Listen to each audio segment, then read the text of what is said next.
King Saul was troubled, no longer at peace. Ever since he disobeyed God by offering a sacrifice without waiting for the prophet Samuel, his spirit was restless. Dark thoughts filled his mind, and he was tormented by the consequences of his actions. His heart was no longer steady, and he felt the weight of God's displeasure. The prophet Samuel had declared that God had rejected Saul as king, and his army began to lose faith in him. The king is troubled. His spirit is restless. Perhaps music will help soothe him? There's a young shepherd who plays the harp beautifully. His name is David. They say his music has a calming effect. Do you think he could bring peace to the king's troubled mind? It's worth a try. David's talent is extraordinary. He might be the answer we seek. David was just a boy, kind, faithful, and brave. He was a shepherd who protected his flock from lions and bears. His heart was pure, and his music brought peace to Saul's troubled soul, for a while. But David was no ordinary shepherd boy who just played harp. Even though he didn't know it, he was favored by God. As David's fingers danced over the strings, Saul felt a strange mix of emotions. The music soothed his troubled spirit, yet a sense of unease began to grow within him. He couldn't help but notice the way his servants whispered among themselves, their eyes often drifting to David. The young shepherd's favor with God was becoming more evident with each passing day.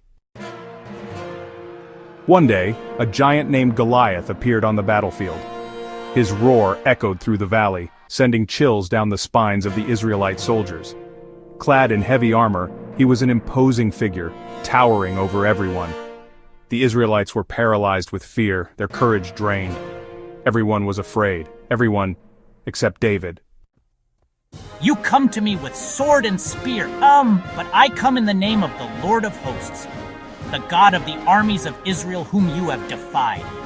This day the Lord will deliver you into my hand, and I will strike you down and cut off your head. And all this assembly shall know that the Lord saves not with sword and spear, for the battle is the Lord's, and he will give you into our hand.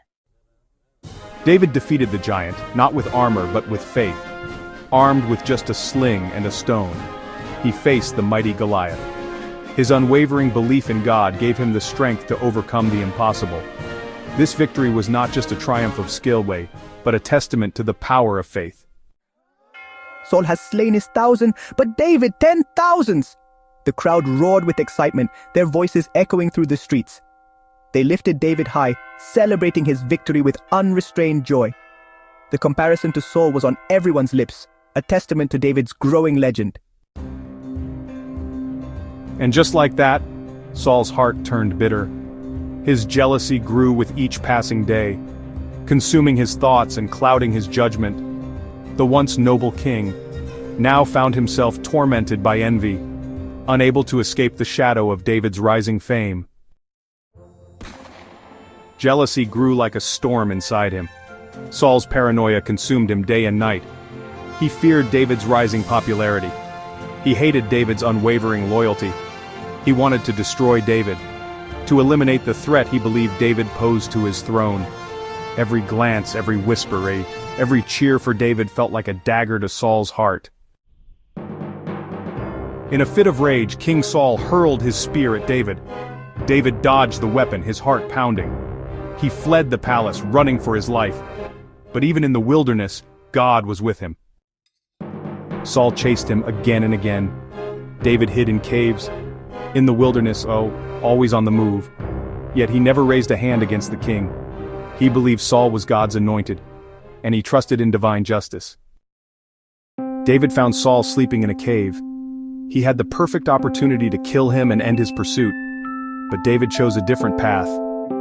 I will not harm the Lord's anointed, for who can lay a hand on the Lord's anointed and be guiltless? The Lord himself will strike him, or his time will come and he will die, but I will not lay my hand on him. David had a chance to strike, but he chose mercy. Instead of taking Saul's life, he cut a piece of his robe. This act of compassion showed David's respect for Saul as the Lord's anointed. It was a powerful demonstration of his integrity and faith. You are more righteous than I. You have shown mercy where I have not. You will surely be king, and the kingdom will be established in your hands. But Saul's heart had gone too far. His jealousy and rage consumed him. He could not find peace, his mind tormented by the thought of David. In his desperation, he turned to darkness, even to a witch, hoping to hear from God. But God had turned away, leaving Saul in a void of despair. In his final battle, Saul faced overwhelming odds, surrounded by enemies and seeing no escape. He fell by his own sword. The mighty king who once stood tall had fallen, ending his reign in tragedy and despair. Oh, how the mighty have fallen. Saul and Jonathan, beloved and lovely. In life and in death they were not divided. They were swifter than eagles. They were stronger than lions. I grieve for you, my brother Jonathan. Your love to me was extraordinary, surpassing the love of women. How the mighty have fallen, and the weapons of war perished.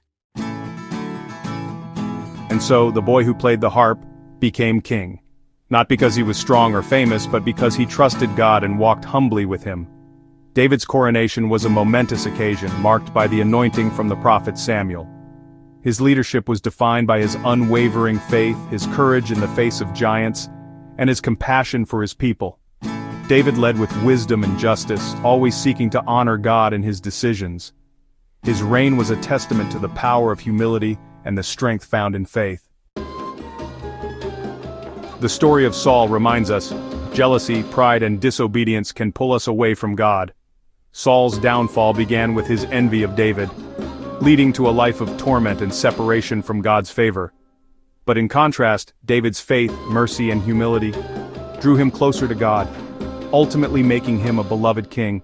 Let us learn from Saul's mistakes and strive to embody the virtues of David, so that we may walk in harmony with God's will.